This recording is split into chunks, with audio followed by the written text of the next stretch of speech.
ಕಾಫಿನಾಡು ಚಿಕ್ಕಮಗಳೂರಿನಲ್ಲಿ ಮಾನವ ಮತ್ತು ಕಾಡು ಪ್ರಾಣಿಗಳ ಸಂಘರ್ಷ ಮುಂದುವರೆದಿದೆ.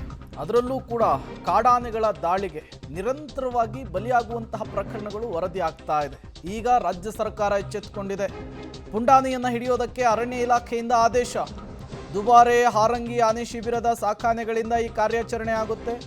ಏಕಲವ್ಯ ನೇತೃತ್ವದ ಸಾಕಾನೆಗಳಿಂದ ಪುಂಡಾನೆಯನ್ನು ಸೆರೆ ಹಿಡಿಯೋದಕ್ಕೆ ಪ್ಲಾನ್ ಮಾಡಿಕೊಳ್ಳಲಾಗಿದೆ. ನಿನ್ನೆ ಅಣ್ಣ ತಮ್ಮನ ಮೇಲೆ ದಾಳಿಯನ್ನ ಮಾಡಿ ಈ ಕಾಡಾನೆ ಬಲಿ ಪಡೆದುಕೊಂಡಿತ್ತು. ಶೃಂಗೇರಿ ತಾಲೂಕಿನ ಕೆರೆಕಟ್ಟಿ ಎಂಬಲ್ಲಿ ಈ ಘಟನೆ ನಡೆದಿತ್ತು. ಅರಣ್ಯ ಇಲಾಖೆಯ ವಿರುದ್ಧ ಆಕ್ರೋಶವನ್ನು ಹೊರಹಾಕಿದ್ರು ಜನ, ಪ್ರೊಟೆಸ್ಟ್ ಕೂಡ ಮಾಡಿದ್ರು. ಕಾಡಾನೆ ದಾಳಿಗೆ ಇಬ್ಬರು ಬಲಿಯಾದ ನಂತರ ಈಗ ಎಚ್ಚೆತ್ತುಕೊಂಡಿದೆ ಅರಣ್ಯ ಇಲಾಖೆ ಅನ್ನೋದು ಗೊತ್ತಾಗ್ತಾ ಇದೆ. ಬರೀ ಇಲ್ಲಿಯವರೆಗೂ ಇಬ್ಬರ ಸಾವಲ್ಲ, ಕಳೆದ 10 ತಿಂಗಳಲ್ಲಿ ಹತ್ತತ್ರ 7ರಿಂದ 10 ಸಾವುಗಳು ಇದೇ ಕಾಡಾನೆಯ ದಾಳಿಯಿಂದಾಗಿತ್ತು. ಜನ ಎಷ್ಟೇ ಮನವಿಯನ್ನು ಮಾಡಿಕೊಂಡ್ರೂ ಕೂಡ ಅರಣ್ಯ ಇಲಾಖೆ ತಲೆ ಕೆಡಿಸ್ಕೊಂಡಿರ್ಲಿಲ್ವಂತೆ. ನಿನ್ನೆ ಒಂದೇ ಕುಟುಂಬದ ಇಬ್ಬರು ಯಾವಾಗ ಸಾವನ್ನಪ್ಪಿದ್ರೋ ಜನರ ಆಕ್ರೋಶದ ಕಟ್ಟೆ ಒಡೆದಿದೆ. ದೊಡ್ಡ ಮಟ್ಟದಲ್ಲಿ ಆಕ್ರೋಶ ಹೊರಹಾಕಿದ್ದಾರೆ.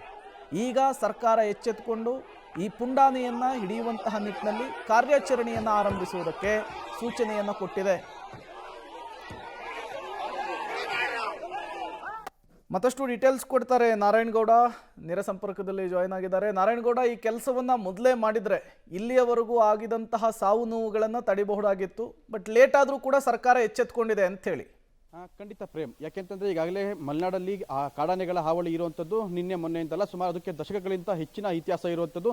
ಈಗಾಗಲೇ ಚಿಕ್ಕಮಗಳೂರು ಜಿಲ್ಲೆಯ 5 ಮಲೆನಾಡು ತಾಲೂಕಲ್ಲೂ ಕೂಡ 16 ಜನ ಪ್ರಾಣ ಕಳ್ಕೊಂಡಿರುವಂಥದ್ದು. ಆದರೆ ಈ ವರ್ಷ 10 ತಿಂಗಳಲ್ಲಿ ಶೃಂಗೇರಿ ವಿಧಾನಸಭಾ ಕ್ಷೇತ್ರ ಒಂದೇ ಕ್ಷೇತ್ರದಲ್ಲಿ ಈಗಾಗಲೇ 7 ಜನ ಪ್ರಾಣ ಕಳ್ಕೊಂಡಿರುವಂಥದ್ದು. ಪ್ರತಿ ಸರಿನೂ ಕೂಡ ಅರಣ್ಯ ಇಲಾಖೆ ಅಧಿಕಾರಿಗಳು ಮತ್ತೆ ಏನು ಜನನಾಯಕರಾಗ್ಬೋದು, ಅವರು ತಾನೇ ತುಳಿತದಿಂದ ಸಾವನ್ನಪ್ಪಿದ ವ್ಯಕ್ತಿ ಅಲ್ಲಿಗೆ ಬಂದು ಜನರ ಆಕ್ರೋಶಕ್ಕೆ ಅವರಿಗೆ ಒಂದು ಸಮಾಧಾನ ಮಾಡಿ ಅವರಿಗೆ ಒಂದು ಪರಿಹಾರ ನೀಡಿ ವಾಪಸ್ ಬರುವಂಥದ್ದು ಇದು ಸರ್ವೇ ಸಾಮಾನ್ಯ ಆಗಿರುವಂಥದ್ದು. ಆದರೆ ಮಲೆನಾಡಿಗರು ಈಗ ಹೇಳ್ತಾ ಇರುವಂಥದ್ದು ಅಂತಂದರೆ, ನಿಮ್ಮ ಪರಿಹಾರದ ಹಣ ನಮಗೆ ಬೇಡ, ನಮಗೆ ಜೀವವನ್ನು ಉಳಿಸ್ಕೊಡಿ ಸಾಕು. ಯಾಕೆಂತಂದರೆ ನೀವು ಕೊಡುವಂಥ 20 ಲಕ್ಷ 25 ಲಕ್ಷ ಪರಿಹಾರದ ಹಣ ಆ ವ್ಯಕ್ತಿ ಸತ್ತಂಥ ವ್ಯಕ್ತಿ ಆ ಕುಟುಂಬದ ಜೊತೆ ಇರುವಂಥ ಆತನ ಭಾವನೆಗಳಾಗ್ಬೋದು, ಆತನ ಸಂಬಂಧಗಳಾಗ್ಬೋದು, ಆ ಕುಟುಂಬದವರಿಗೆ ಆತನ ಭದ್ರತೆ ಆಗ್ಬೋದು, ಅದು 20 ಲಕ್ಷ ಹಣ ತಂದು ಕೊಡೋದಿಲ್ಲ.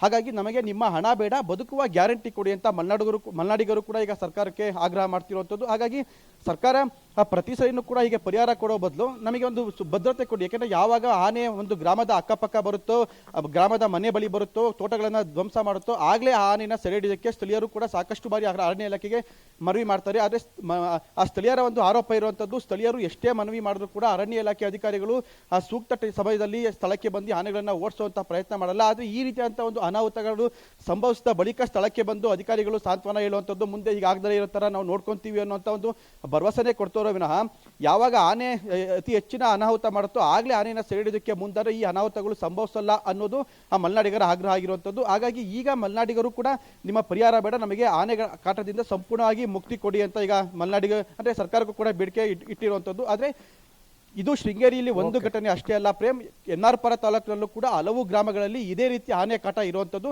ಮತ್ತೆ ಅರಣ್ಯ ಇಲಾಖೆಯವರು ಮತ್ತೊಂದು ಈ ರೀತಿಯ ಅನಾಹುತ ಸಂಭವಿಸಿದ ಸಂದರ್ಭದಲ್ಲಿ ಮತ್ತೆ ಬಂದು ಅದೇ ಸಾಂತ್ವನ ಅದೇ ಪರಿಹಾರ ಕೊಡೋ ಬದಲು ಎಲ್ಲ ಆನೆಗಳನ್ನು ಕೂಡ ಸ್ಥಳಾಂತರ ಮಾಡಿ ಮಲೆನಾಡಿಗೆ ಬದುಕುವ ಒಂದು ಗ್ಯಾರಂಟಿ ಕೊಡಿ ಅಂತ ಸರ್ಕಾರಕ್ಕೆ ಮನವಿ ಮಾಡ್ಕೊಂಡಿರುವಂಥದ್ದು ಪ್ರೇಮ್. ಓಕೆ, ಥ್ಯಾಂಕ್ ಯು ನಾರಾಯಣಗೌಡ್ರೆ ತಮ್ಮೆಲ್ಲ ಮಾಹಿತಿಗಾಗಿ.